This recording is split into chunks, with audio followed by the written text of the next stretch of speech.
Hey, what's up, y'all? It's poppin'. It's D. Boss reacts to this vid by Tub. This is disturbing moments caught on live TV. So when I clicked on this video, there was a message that popped up that said that there will be a portion of this video that discusses someone speaking on unaliving themselves. I'm going to skip that portion of the video. So if you want to check it out, definitely check out his original video. I will put the link down in the description, but I'm going to cut that part out of my reaction to the video. So just throwing that out there. But yeah, we're going to see what these disturbing moments are, minus that part.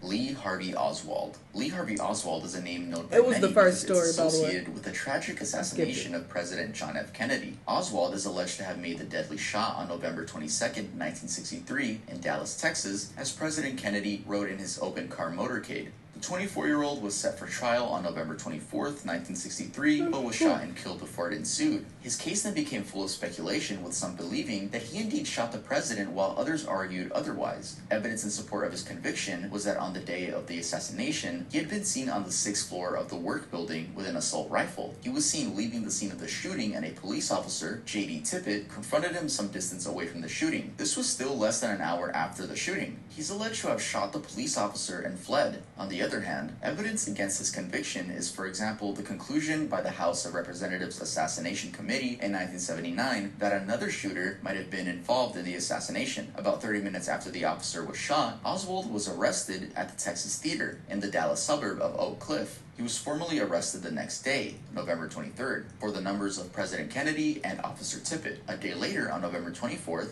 Oswald was taken to the Dallas Police Headquarters, held in the basement, while in transit to the more secure county jail. During his departure from the police headquarters, given his case had the attention of the whole nation, there was a crowd with live TV cameras and a lot of people recording. Suddenly, a man, Jack Ruby, emerged from the crowd and shot him. Ruby, originally named Jacob Rubenstein, fired from a .38 Colt Cobra revolver at a close range, and thus Oswald was fatally wounded. In the clip from the incident, Oswald is seen being escorted out of the police station while guarded by two individuals, and in a split second, Ruby jumps in front of them from the crowd and immediately fires the gun. A reporter, Tom Pettit from NBC, is heard saying, "He's been shot. He's been shot. Lee Oswald has been shot." The entire scene is disturbing to watch, and thus it's unimaginable that it actually aired on live TV. Notably, Ruby's actions led to more conspiracies regarding the assassination. For example, he's said to have a relationship with several Dallas police and often did favors for them in exchange for leniency, and the way they scrutinized his strip joints and dance halls. So there was speculation that he might have killed Oswald to prevent him from revealing a larger conspiracy. None of these claims were verified, and the official report from the Warren Commission in 1964 concluded that neither Oswald nor Ruby were part of any larger conspiracy. Initially, Ruby was charged with malice of murder and sentenced to death. His defense was that Kennedy's murder had brought him grief to the point of insanity, and so he decided to kill Oswald. However, in 1966, his conviction was reversed by the Texas Court of Appeals on grounds that he could not have been tried fairly, and also cited wrongful admission of testimony. As he waited his new trial, he passed away due to lung cancer in January 1967 in a local Dallas hospital. Rodney Alcala. The story of Rodney Alcala is pretty wild because it raises the question, how did a serial killer end up on a live TV dating game? To better understand why his TV appearance was disturbing, we first have to go through his background. Before his TV appearance, Alcala was suspected to have murdered at least 4 people. This is considered a conservative number by some because other accounts place his total murders at about 130. What the hell? Number for before and after the live TV appearance. His childhood background is a little hidden, but it's known that he was born in San Antonio, Texas in 1943.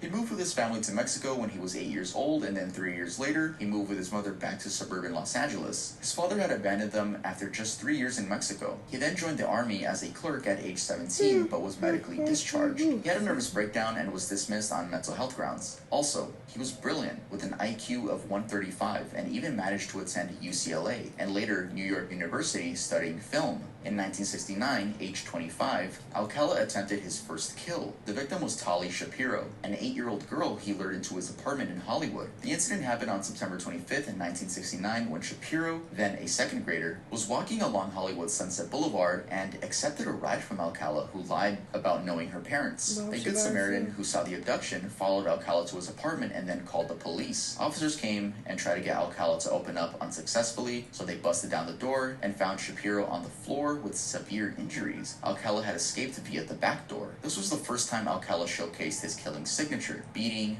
biting, and strangling. His escape led him to New York, where he picked an alias, John Berger, and joined film school. Surprisingly, he studied under Roman Polanski, a renowned film producer, director, screenwriter, and actor who fled the U.S. after pleading guilty to intercourse with a minor. Alcala was later convicted of the in 1970, but only served 34 months in jail for defiling a minor, as Shapiro's parents didn't want her testifying at the trial for. Fast forwarding to 1980, he was convicted of murdering Robin Samso, a 12-year-old. The conviction was overturned twice before finally getting a death sentence for her murder, and also for the murders of Georgia Wixted, Jill Parento, Charlotte Lamb, and Jim Barracone that occurred in the 1970s. It's therefore believed that between 1969 and 1980, he could have murdered a lot more people. In 2012, he confessed to the murders of Cornelia Crilly, flight attendant, and Ellen Hover, an heiress, and in 2016 got charged with murdering 28-year-old Christine Ruth Thornton. Now, knowing his story, it's disturbing that on Wednesday, September 13th, 1978, Alcala made an appearance on the TV matchmaking show, The Dating Game. Even more disturbing is that the day's bachelorette, Cheryl Bradshaw, facing the lineup of 4 eligible bachelors, chose Alcala, going by bachelor number 1. He was introduced as a, quote, successful photographer and a fan of skydiving and motorcycling. During his appearance at the show, it was, however, confirmed that his career was typesetting at Los Angeles Times. The mention of photography was thus a curious bit because it seemed that he only used it to lure his female victims. He would then kill them and have their bodies in grotesque poses before taking pictures. An interesting bit of his appearance on the show was also the kind of answers he gave to the Bachelorette. For example, he said his best time is at night because, quote, nighttime is when it really gets good, end quote. He also did an impression of a dirty old man while at it. He won the game, and with Cheryl Bradshaw, they were supposed to go on and get tennis lessons and a trip to Magic Mountain. However, Bradshaw said her intuition didn't let her. She said that while they were backstage conversing, she got extremely creepy vibes from him, and she just decided to not go with him. And she never saw him again. But that decision probably saved her life. Absolutely. WDBJ reporter and cameraman. On a regular morning of August 26, 2015, 24-year-old Allison Parker, a news reporter, and 27-year-old Adam Ward, a photojournalist, both working for CBS Roanoke affiliate WDBJ TV, were fatally shot while in the middle of a live television interview. Parker was interviewing Vicki Gardner, a director for a local chamber of commerce, at Smith Mountain Lake in Monetta. At around 6:46 a.m., the gunman, Vester Lee Flanagan II, approached the trio and shot about 15 times from a Glock 19, killing Parker and Ward instantly. Gardner was hospitalized, received surgery for her wounds, and as of 2020, she said she had to come a long way in both physical and mental recovery. Flanagan II was a former journalist at WDBJ and had been fired on February 1st, 2013. He had appeared on air at the station as Bruce Williams. In the incident video, he is shown with an outstretched arm holding the gun and firing repeatedly at Parker. Apparently, he had first hit Ward and Parker tried to run away. She was heard screaming and saying, "Oh my God," as she got shot and fell. As Ward fell, the camera momentarily captured the image of the gunman. The feed was switched quickly to the anchor at the station, who was bewildered and just said, "Okay, not sure what happened there." It was also bizarre that Flanagan had walked up to them and just stopped a few feet away, but didn't start shooting until Ward pointed the camera at Parker and Gardner. It was as if he wanted the interview to go live first. Even weirder is that he posted the whole ordeal on his social media. So, why did Flanagan do this? Well, it's evident that even WDBJ's president and general manager, Jeffrey Marks, knew Flanagan had the potential to do so because in an interview, Marks said Flanagan's name instantly came to mind when he heard about the shooting. Flanagan had left the station, quote, in a cloud, and it was because he was asked to leave and actually escorted by the police out of the station after being fired. Marks said Flanagan was an unhappy man and was extremely difficult to work with. He'd been dismissed due to many incidents of anger, and he didn't take that well. On the alleged Flanagan Twitter account, the graphic video of the shooting was posted along with a series of tweets referencing Park and Ward. One tweet said, "Allison made racist comments," and another, "Adam went to HR on me after working with me one time." So it seemed there was a personal vendetta. The video posted on his social media has him uttering the word bitch before firing at Parker. Later on, at 8:23 in the morning, Flanagan II faxed ABC News a, quote,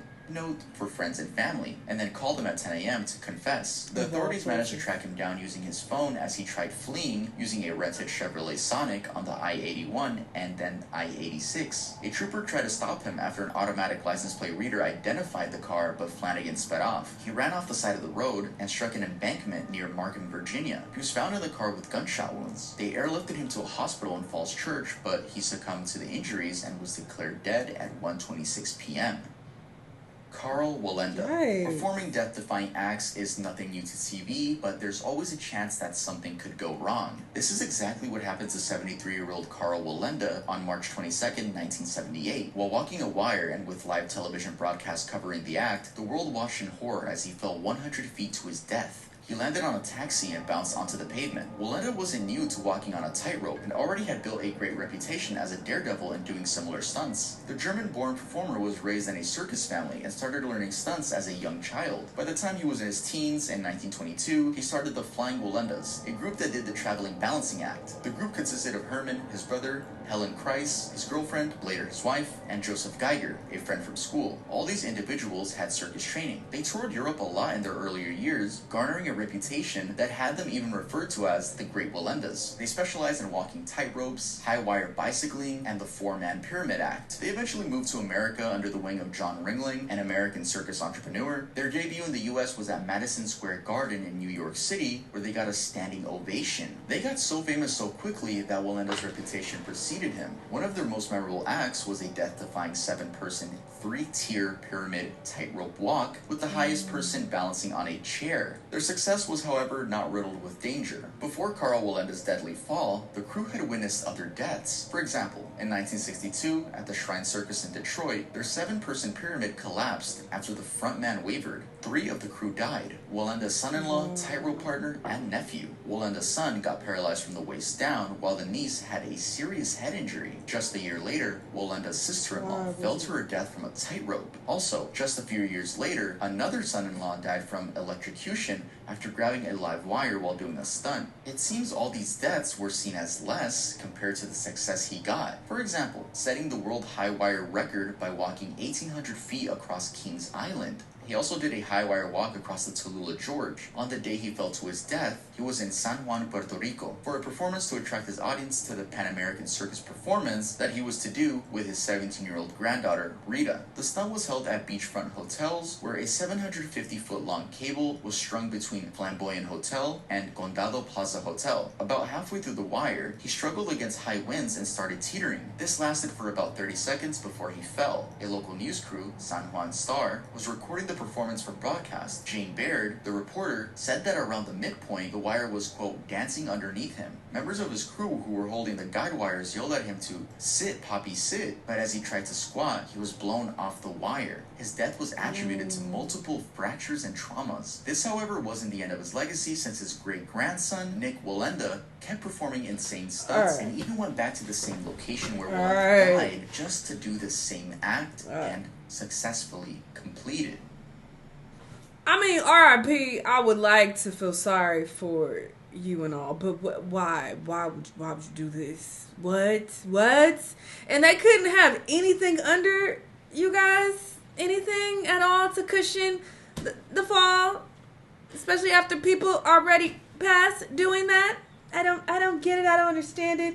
But sure, people do extreme things for fame and money. But I don't think it's worth it, apparently. What the fuck? Yeah, this is definitely disturbing. Obviously, he couldn't show the actual acts because, you know, that is not allowed on YouTube. So, yeah, I'm pretty sure we could look up these things, though. But I don't think I want to. I don't think I want to see these things take place. Him explaining it was enough for me. Y'all let me know what y'all think, though. Let me know what other videos you want me to watch, and I'll see y'all in the next one. Bye!